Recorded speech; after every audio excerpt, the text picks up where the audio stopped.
His pictures and posters are hard to miss on the streets of Gaza. Restaurants where he used to eat, shops where he used to buy groceries, all joining the public campaign demanding the release of veteran BBC correspondent Alan Johnston. Kidnapped by assailants a month ago, his whereabouts till this day remain unknown. His release uncertain.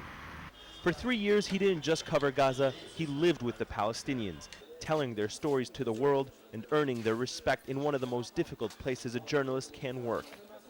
Following his kidnapping, fellow journalists in Gaza were so outraged that they set up a commemorative tent in the heart of Gaza as a public repudiation and denunciation of his abduction. For weeks, Palestinian supporters have been coming to this tent in solidarity with Alan and demanding his release. If you've never seen one of Alan's stories or have had the chance to meet him on the streets of Gaza, you only need to come here to see how he was regarded by so many Palestinians. BBC producer Ibrahim Idwan has worked with Alan in Gaza for 3 years. Alan is a productive journalist, and he's a very good professional reporter as well. He's one of the fewer people that I met from the BBC correspondent who is actually really active and professional, and he never get tired or exhausted from his work. And there was something else everyone we spoke to remembers about Alan. He didn't like to be spoken to in English. He only wanted us to speak to him in Arabic. He only liked to speak in Arabic. It was Alan's way of getting to know the people he cared about the most. We condemn this act because it's not in the interest of Palestinian cause and the Palestinian people. These foreign journalists, we consider them Palestinians. Alan's release has been taken up by the highest levels of the Palestinian government. His kidnapping has scared away many foreign journalists, and aid workers are reluctant to work in an increasingly lawless Gaza Strip. Palestinians are now concerned that if the likes of Alan, who dedicated his life to reporting about their plight, are silenced, who will remain to tell their story to the outside world? Ayman Mohyeldin, Al Jazeera, Gaza.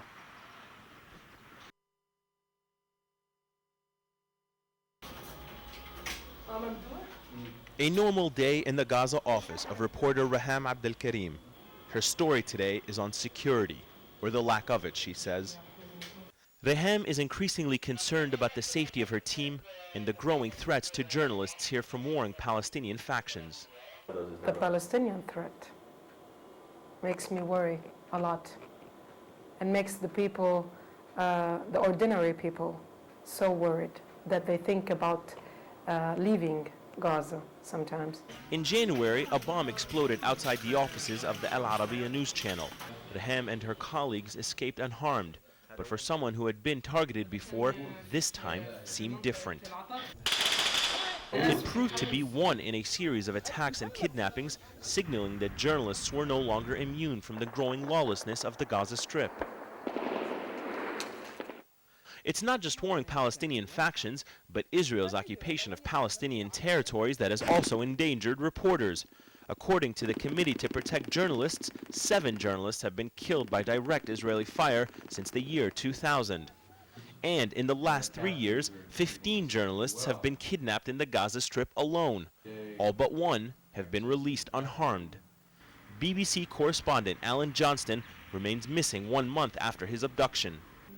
News organizations like Agence France Presse have taken to tightening security, installing closed-circuit television cameras and reinforcing doors.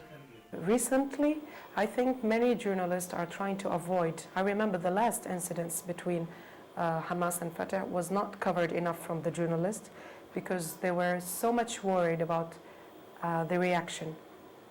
I can tell many of them get a lot of phone calls threatening them. It's the ordinary people of Gaza who have suffered the most. Crippling economic sanctions, the continued Israeli occupation, and a fragile political environment have all threatened to push the densely populated Strip into yet more despair and more violence. Among those who dared to stay and cover the escalating crisis was Alan Johnston, who had been coming to the end of his 3-year posting to Gaza. Palestinian journalists were so outraged with his abduction, they set up a protest tent and organized a 3-day boycott of official events. They even picketed the Palestinian Council of Ministers. The lawlessness in the Gaza Strip has many concerned. If the voices of Alan Johnston and other Arab journalists are silenced, who will remain to tell the story about the struggle of the Palestinian people to the outside world? Ayman Mohyeldin, Al Jazeera, Gaza.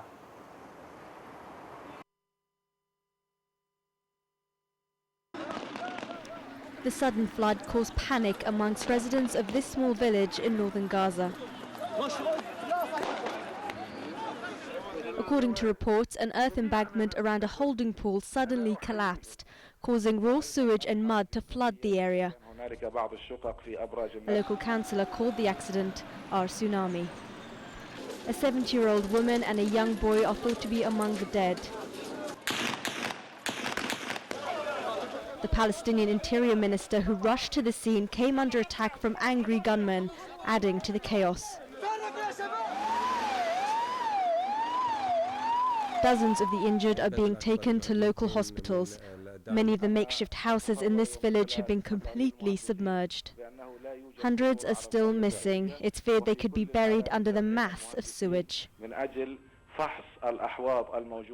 Civilians and members of rival Palestinian groups have joined together in the rescue effort. But their operation is being hampered by the thick pool of mud that now surrounds the village.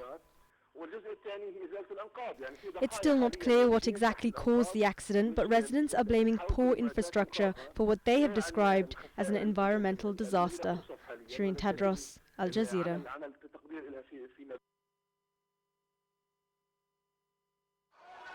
A rarity in Egyptian politics. Secular, religious, and socialist parties united in a common goal, rejecting 34 newly proposed amendments to Egypt's constitution. Egyptian President Hosni Mubarak's ruling National Democratic Party will introduce to the Egyptian parliament what it calls constitutional reforms aimed at strengthening democracy and fighting terrorism.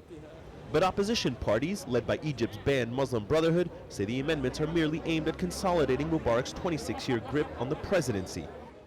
The planned amendments include an overhaul of election monitoring. Judges will no longer supervise individual ballot boxes. Instead, the job will be done by an independent electoral commission. Another amendment would give security forces broader powers to detain suspects and restrict public gatherings. Amnesty International says this amounts to an abuse of power. Now, Egypt's opposition parties have rejected the amendments, but remain divided on what to do. While members of the Muslim Brotherhood and some independents are calling for a boycott of parliamentary discussions, others are calling for a dialogue in hopes of perhaps persuading the ruling party to modify the amendments. While politics consumes the headlines in Egypt's media, the streets in Cairo seem indifferent. Most people go about their business here, paying little attention to matters that could gravely impact their lives. Ayman Mohyeldin, Al Jazeera, Cairo.